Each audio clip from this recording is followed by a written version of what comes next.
Hello everybody and welcome back to yet another episode of Weird Disney Cars Products, the series where we take a look at weird Disney Cars products that I found online. Today, we are doing an episode I've wanted to do for quite a while. Today, we're going to be focusing on Finn McMissile and Holly Shiftwell.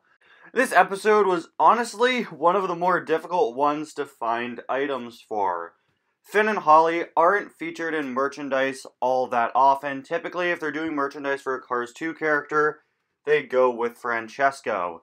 He's a lot easier to adapt into all of the different types of toys that they make for Cars, and also he's a racer, so he's probably more popular than them. Most Finn and Holly merchandise is from around the time Cars 2 came out, and the majority of merchandise afterwards has just been their typical releases in the Cars diecast line.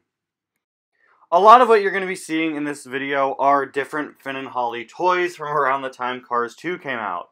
Finn and Holly are, of course, very gimmicky characters in Cars 2 with all their pop-out weapons and spy transformations and all that, and that should translate pretty well into toys, right? Well, throughout this video, you'll see that it happens to varying degrees of success. And speaking of toys, the image I've been showing throughout this segment is from the New York Toy Fair 2011, where the voices of Finn and Holly, Michael Caine and Emily Mortimer, appeared to show off some Cars 2 merchandise. It was the announcement of Cars 2 stuff that would be coming out. Michael Caine is holding up a plastic Finn McMissile that shares its facial expression with the regular 1/55 scale Finn McMissile diecast from Mattel. I'm not quite sure what exactly this Finn that he's holding up is, but they do have a tendency to release other Cars merchandise that uses the same faces as the diecasts, and this looks pretty similar to a remote control Finn that we'll take a look at a bit later on in the video. Emily Mortimer is holding a Lego Holly Shiftwell that simply does not exist. Well, it exists, she's holding it, but it's not a real set. This seems like it was specifically designed to be a promotional item, just a prop for Emily Mortimer to hold here to represent the partnership between Lego and Cars, which was probably announced here at Toy Fair. Of course, there was a group of large buildable Cars characters called the Ultra Builds, which made Lightning, Mater, and Francesco. I actually have the Francesco. But this Holly doesn't match the style of them at all. She has way too many studs showing. The eyes and eyebrows are made out of individual pieces instead of just being a printed piece, and the mouth is also made out of several pieces instead of just being printed on there. Clearly, this is just an item that they made as a promotional prop for her to hold here. And honestly, it's kind of sad, because I'm sure that Finn McMissile product actually did come out, but Holly never got a large-scale Lego build, and the regular Lego Holly Shiftwell looks literally nothing like her. Holly really got the short end of the stick in merchandise. It was very difficult to find weird Holly items compared to Finn, and that's kind of a shame. But you know what? Back to Lego Holly Shiftwell, because I need to talk about this. This has been bothering me for over a decade now. For starters, Holly's color is way off. Yes, as Mattel collectors, we're used to not getting Holly's colors right, but this looks nothing like her. The strange thing is that if you look at the prototype images of the sets, her color looks far more accurate, but in person, no, it looks nothing like her. Lego chooses from a pre-selected group of different colors they have whenever they're making something, and it's very rarely that Lego creates a new color. And they certainly don't create new colors just to fit one specific character. It's just not something Lego does. They always select from a pre-existing color palette.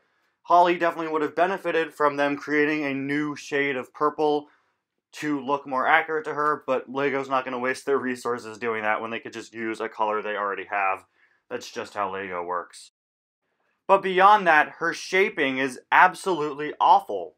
The Cars series introduced a bunch of new unique hood pieces to specifically fit certain characters. Why did they not give Holly her own unique hood piece? They gave her the same one that Lightning and Sally use. Holly should have had a better hood piece that captured her shape better. Holly's sides, where her rearview mirrors are, sort of curve upwards and then downwards when you get to the center of the hood. It may have been a bit difficult to adapt into a Lego piece, but they've pulled off some pretty accurate hood pieces. Just look at the unique one they made for Finn McMissile. I'm sure they could have made a great one for Holly if they didn't just reuse this piece, which made her look nothing like herself. Unfortunately, it seemed Lego didn't learn their lesson because they made this exact same mistake for Jackson Storm in 2017, where, due to him using a pre-existing Lego color, he looks completely wrong in terms of color, and because of him using this hood piece instead of his own, he looks nothing like Jackson Storm. I'd like to introduce you guys to the Spy Shifters. I'll be pulling some footage from a review from Blue Collection for this segment of the video, because I could not for the life of me find any images of these online for some reason. This was a group of toys where you would press down on the car's hood and then they would shift into spy mode, and they made a few cars, including this Finn and Holly you see here, who turned into Submarine Finn and Holly with wings. These two are pretty accurate to the movie. Yeah, Finn is missing his sort of water wings. Holly has some additional details like pop-out guns coming out of her headlights, but they're both pretty accurate. Until... what is that? What's poking out of his roof? So I started thinking, I was like, wait, no way. Did they really give this submarine Finn McMissile a periscope? So then I checked the back of the box, and sure enough, it labels his pop-up sub-tower. Why does he need that? Why does he need that? There is no need for him to have that. Submarine Finn McMissile worked just fine in the movie. Why does he have a sub-tower sticking out of his roof? That doesn't make any sense. They sold a few other spy shifters as well, including Mater with the infamous spyglass that was nowhere to be found in the movie, Finn McMissile with guns that completely block his vision, and Rod Torque Redline. Jeez! He had all those guns this whole time? How come he never used any of them when they were trying to kill him? If you think that's ridiculous, though, clearly you haven't seen the prototype images for this Finn and Holly.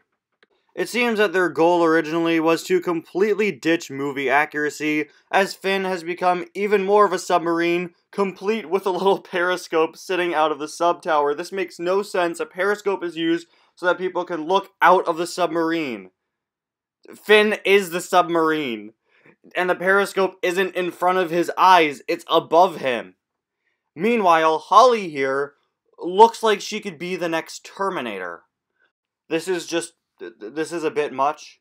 I'm gonna go on record and say this is probably the most violent item we've ever featured here on Weird Products. Wow. That's a lot of weaponry. But don't worry, we're not out of the woods just yet. Because these aren't the only pieces of Cars 2 merchandise that put entirely too many accessories on the cars that didn't even appear in the movies. Behold, Secret Spy Attack Finn McMissile. So, I found the commercial for this. A link to it will be in the description. And, first thing I noticed was, once again, his weapons pop out of the hood. Activate weapons! Fire! Of course, in actual Cars 2, Finn's guns pop out of the little silver things on his sides, but that really isn't something that you could accomplish with a toy. Of course, Mattel pulled it off by doing clip-on weapons for one item and just molding the guns onto the sides for his regular die-cast release, but this is something where he's supposed to have a transforming feature, so having him easily pop out of the hood is a perfectly fine solution. And then I kept on watching the commercial, and then this happened. Deploy spy screen. Target sighted. All of these cars have such unnecessary additional weaponry on them. This is like the time they gave Han Solo power armor in the 90s. There's something I find just so funny about all of these because of how ridiculous they are. Say what you want about Cars 2, but Finn and Holly's different gadgets and everything were always very cleverly implemented, and they always just made sense. Finn had very small guns, he had the bombs in his wheels, Holly had tasers in her wheels, I think Rod had a gun in his wheels as well. They always made sense and they always worked. This is a bit much. Marvelous. Secret Spy Attack Finn McMissile. Really talks and fires missiles. Wait. Did you just say he really fires missiles? So, like, you can launch actual missiles? Does the government know about that? I think they should probably check that out. That they sold this kid's toy that really fires missiles. That sounds kind of dangerous, and I'm kind of regretting being so harsh towards this Finn. Please don't hurt me, Secret Spy Attack Finn McMissile. Please don't really shoot missiles at me, please. I'm just gonna move on to the last product, okay? We'll just forget this ever happened, okay? Good. Now, what's our final item? Why are there so many Cars pillow pets? And Finn here may be one of the worst looking ones. The thing that makes me very uncomfortable with the Finn pillow pet is the fact that the shaping is pretty accurate to the character. The main part that looks like Finn is pretty good. But when he's in pillow mode, it just looks like he's been squashed and flattened out and, like, weirdly inflated. Maybe this is from the deleted cut of Cars 2 where Finn turns into a parachute. There are so many Cars pillow pets out there for some reason, but I think this may finally be the last one for me to cover in a Weird Products episode. I don't think any other characters that I haven't covered yet have gotten them. In fact, Holly actually didn't get her own pillow pet, so it seems it's just... What's that? Do you guys hear that? I think someone's knocking at my door. Hold on, I'll be right back. Oh, it's like 10 in the morning. Who's knocking on my door this early? Oh, hey! Well, if it isn't Finn McMissile, how's it going, man? Man, it's been a while. What's up? You know, I'm really sorry about all the times I insulted merchandise to you earlier. Really sorry. Why are you here, huh? Activate weapons. Oh, what? Fire! Ah! Whew. That was a close one. You know, for a second there, I really thought I was in... Marvelous. Secret Spy Attack Finn McMissile. Really talks and fires missiles.